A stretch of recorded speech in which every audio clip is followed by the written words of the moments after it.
moi, j'ai un exemple personnel, puisque ma fille, quand elle avait 7 mois, c'était il y a 15 ans, 16 ans bientôt, après les vaccins du pneumocoque, parce que j'étais un bon élève de l'école de médecine, je l'ai vaccinée, y compris. Et ben, 15 jours après, ma fille, elle m'a fait une pneumopathie à pneumocoque. Ma femme me l'a amenée le matin, elle était grise. Et heureusement que j'étais aux urgences et qu'on l'a bien soignée. Mais malgré ça, vous voyez, on vient de vous parler des otites moyennes aiguës après vaccination à pneumocoque. Ben, pendant 2-3 ans, ma fille, elle a eu des otites bactériennes qu'il fallait traiter avec des antibiotiques. Voilà. Et donc, on vous dit, le critère de gravité dans ces échecs vaccinaux, c'était une hospitalisation dans 5 cas, donc ça fait partie des cas graves, ou une mise en jeu du pronostic vital dans 2 cas. Voilà. Donc, les vaccins ont une mauvaise tolérance et n'ont pas l'air d'être vraiment efficaces. Et Donc, en fait, une petite question là rapidement. Est-ce qu'à l'époque, quand ta fille a fait cette maladie, tu avais fait le lien avec le vaccin ou pas? et non. Et non. Parce que le corpus médical qui t'entoure, toi-même,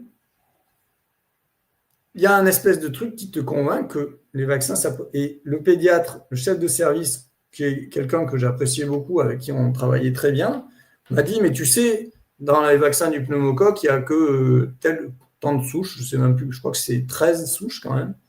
Et maintenant, ils ont augmenté. Il me dit, mais il n'y avait peut-être pas toutes les souches. Donc, elle a fait peut-être une autre pneumopathie avec une autre bactérie pneumocoque que celle qu'il y a dans les vaccins. En gros, les vaccins, ils ont tapé à côté. C'est l'échec vaccinal. Ben non. En fait, c'est ce qu'on lui a injecté qui lui a causé la pneumopathie. Et le truc le plus... C'est une vidéo que j'ai faite il y a quelques mois. Je suis tombé sur le rapport de Santé publique France sur la rougeole. Alors là aussi, c'est complètement incroyable.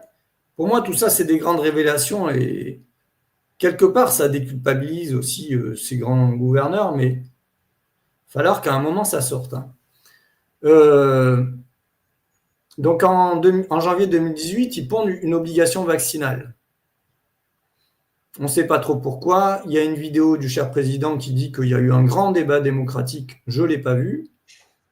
Et même moi, à l'époque, en janvier 2018, j'avoue que ça ne m'a pas questionné parce que je pensais qu'effectivement, c'était normal parce que j'avais vacciné mes enfants et que mon dernier enfant, à cette époque-là, avait 2 ans. Vous voyez, je prends même cette part de culpabilité sur moi.